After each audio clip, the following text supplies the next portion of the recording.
While building a mobile application, it is essential to have the right tools to test your application. Also, it is important to know the difference between development and production environments while setting up an environment for developing and testing applications. This session will introduce you to the development environment and help you design the UI of an application. Before going further, let's consider a scenario where your company is planning to build a wine app called Corks, which is targeted at wine lovers. Your development head, Vivian, has asked you to set up the development environment for you and the team. Your goal is to build a wine app called Corks. This app will keep a cellar or local database of all your wines, share it with your social networks, and use geolocation to locate wineries near you. To achieve this goal, your task is to set up the development environment for developing the mobile web applications on the computer. To perform this task, you should have an understanding of the configuration requirements for setting up the development and testing environments. Setting a development environment is the first step toward building any application. Nowadays, developers can use their computers to create segregated environments and develop and test in real-time environment without any fear of affecting the production application. Segregating your environment has many advantages, such as allowing development in a secure area without the fear of disturbing existing features, having local development as an easy and cheap solution to get started, and availability of a wide range of free tools to help you get started quickly. The disadvantages of segregating your environment include multiple code repositories requiring tools to keep each environment in sync, and local machines having a hard time simulating scale or live experience. To set up an environment, you need to go through the following processes. Understanding repositories such as SVN and Git. Implementing local hosting. Setting up MAMP for Mac OS X, and setting up XAMPP for Windows. Let's first understand the repositories SVN and Git.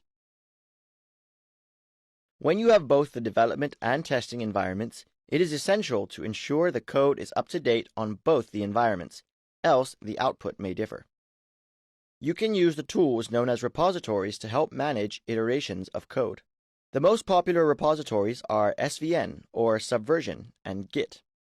Although Git and SVN may appear to do the same task, there are fundamental differences between the two. Git offers distributed version control, whereas SVN is centralized. Git is intended to run in a distributed mode that allows developers to have their own working copy of the code. On the flip side, SVN is intended to be a centralized code based on a server and not on the user's local machine.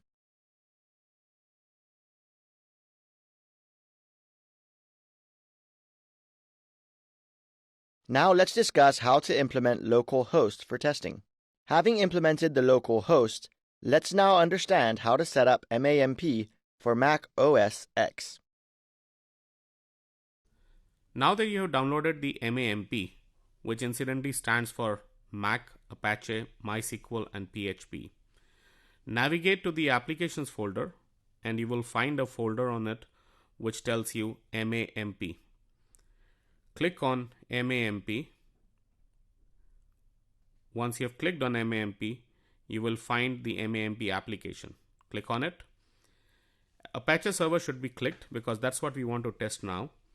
And at this point of time, click on Start Servers. Once you click on Start Servers, you will realize that the PHP, MySQL, Apache has started, and this will be available to you on port 8888. Let's go forward and we will see in the next few seconds how we actually deploy the htdocs, rather the HTML pages in htdocs. Navigate to the htdocs directory in your application. Once you have navigated to that application, you will need to open a new document, and this new document should be renamed as index.html. Once you name this file, open it in your editor. We are using an average editor right now. In real life, you will it is recommended that you use a much more sophisticated editor which will allow you to do HTML page editing. So in our case, we are going to demonstrate how we write an HTML page.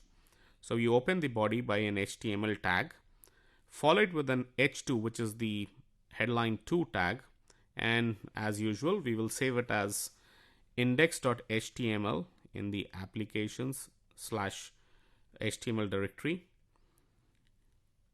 Remember, you need to name it as index.html. That is the specific application directory which the system uses to download and process it as an HTML page. So we save here. At this point of saving, this particular file is saved as index.html. Now we need to go to the website and see whether this page can be served. So we go to open the web browser here, Safari in this case, and we will open a new tab, type in localhost:8888. Remember, that was the port on which the web server is running. At this point of time, welcome to Hello World. You have just written your first page on HTML under the MAMP, Mac, Apache, PHP, and MySQL. In the previous session, you learned how to download MAMPP. At this point of time, we will take you to learn how to download and install XAMPP. Go to the site apachefriends.org. At this particular site, you will have ability to download XAMPP. XAMPP is actually a Windows version of Apache, MySQL, PHP, and Perl. In our case, this particular download is the current version is 1.8.3, which is basically the current version as of now. However, during the time that you want to download it, this version will change. So find out your version, download the latest one. We have shown you how to download the XAMPP Win32. At this point of time, once you download it, click on XAMPP Windows 32 installer. Run as administrator. Very important to run it as an administrator, because at this point of time, the installation can only progress further if you have installed it as an administrator. At this point of time, this is the screen. From here you can select which specific servers you want to run. So for example, under the server category, you can see Apache, MySQL, FileZilla, Mercury, Mail Server, and Tomcat. You can see the PHP and Perl.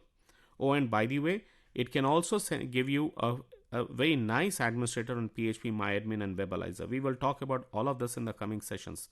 But for now, it is safe to select all of them as it is. And you click on Next button. Select the directory. Make sure that you have downloaded the previous sections of this, and go ahead and do the installation. The file will take some time to do the installation, and at the end of the session you will see a screen which will tell you that the installation is complete.